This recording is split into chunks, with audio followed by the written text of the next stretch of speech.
হবিগঞ্জে কোটা সংস্কারের দাবিতে আন্দোলনকারীদের সঙ্গে পুলিশ, আওয়ামী লীগ ও ছাত্রলীগের সংঘর্ষের ঘটনার জেরে আজ শনিবার সকাল ৭টা থেকে সন্ধ্যা ৭টা পর্যন্ত কারফিউ জারি করেছে জেলা প্রশাসন।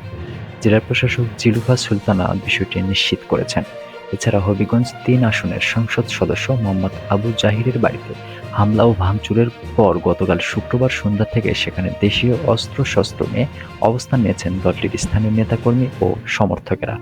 স্থানীয় বাসিন্দা ও প্রত্যক্ষদর্শীদের সূত্রে জানা গেছে, গতকাল শুক্রবার জুমার নামাজের পর আন্দোলনকারী শিক্ষার্থী ও জনতা হবিগঞ্জ কোর্ট মসজিদের সামনে জড়ো হতে শুরু করেন। প্রায় আধা ঘন্টা ধরে শহরের প্রধান সড়ক অবরোধ করে তারা বিভিন্ন স্লোগান দিতে থাকেন।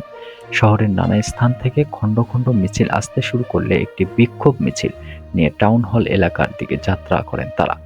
এলাকাটিতে অবস্থিত আওয়ামী লীগের কার্যালয়ে আগে থেকেই কর্মসূচি পালন করেছিলেন জেলা আওয়ামী লীগ ও সহযোগী সংগঠনের নেতাকর্মীরা।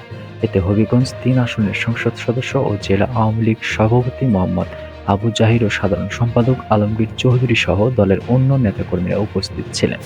পরে দলটির নেতাকর্মীদের সঙ্গে বিক্ষোভকারীদের মধ্যে সংঘর্ষের ঘটনা ঘটে। আওয়ামী লীগের স্থানীয় কয়েকজন নেতাকর্মী বলেন, এক পর্যায়ে তারা পিছু হটলে জেলা আওয়ামী লীগের কার্যালয়ে আগুন লাগিয়ে দেওয়া হয়। সেই সঙ্গে শহরের কালীবাড়ি এলাকার কাছে সংসদ সদস্য মোহাম্মদ আবু জাহিরের বাড়ি লক্ষ্য করে ইটপাটকেল ও হামলা চালানো হয়। বাড়ির সামনে ৪ থেকে ৫টি মোটরসাইকেলও আগুন দেন হামলাকারীরা।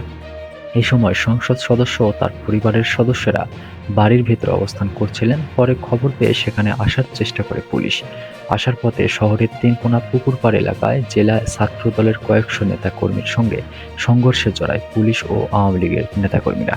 এ সময় ওই এলাকায় অবস্থিত হবিগঞ্জের অতিরিক্ত পুলিশ সুপারের অফিস ও জেলা শিক্ষা অফিসে আগুন ও ভাঙচুরের ঘটনা ঘটে।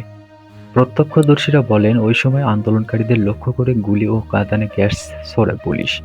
গতকাল সন্ধ্যা ৬টা পর্যন্ত চলা এ সংঘর্ষে মোস্তাক মিয়া নামে এক ব্যক্তি নিহত হয়েছেন। তিনি গুলিবিদ্ধ হয়ে আহত হয়েছিলেন। পরে হবিগঞ্জ ২৫০ শয্যা জেলা হাসপাতালে চিকিৎসাধীন অবস্থায় তার মৃত্যু হয়।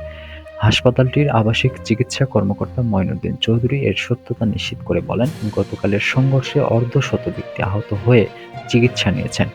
তাদের অধিকাংশের শরীরে ছররা গুলির ক্ষত দেখা গেছে। গতকাল সন্ধ্যার পর সংঘর্ষ থামলে শহর জুড়ে নীরবতা বিরাজ করছিল। বাড়তি টহলে ছিল আইনশৃঙ্খলা রক্ষাকারী বাহিনীর সদস্যরা। জেলা আওয়ামী লীগের সভাপতি ও সংসদ সদস্য আবু জাহিরের বাসায় পাহারা বসিয়েছেন উপজেলার রিচি গ্রামের বাসিন্দারা। তারা দেশীয় অস্ত্রশস্ত্র নিয়ে বাসার সামনে অবস্থান নেন।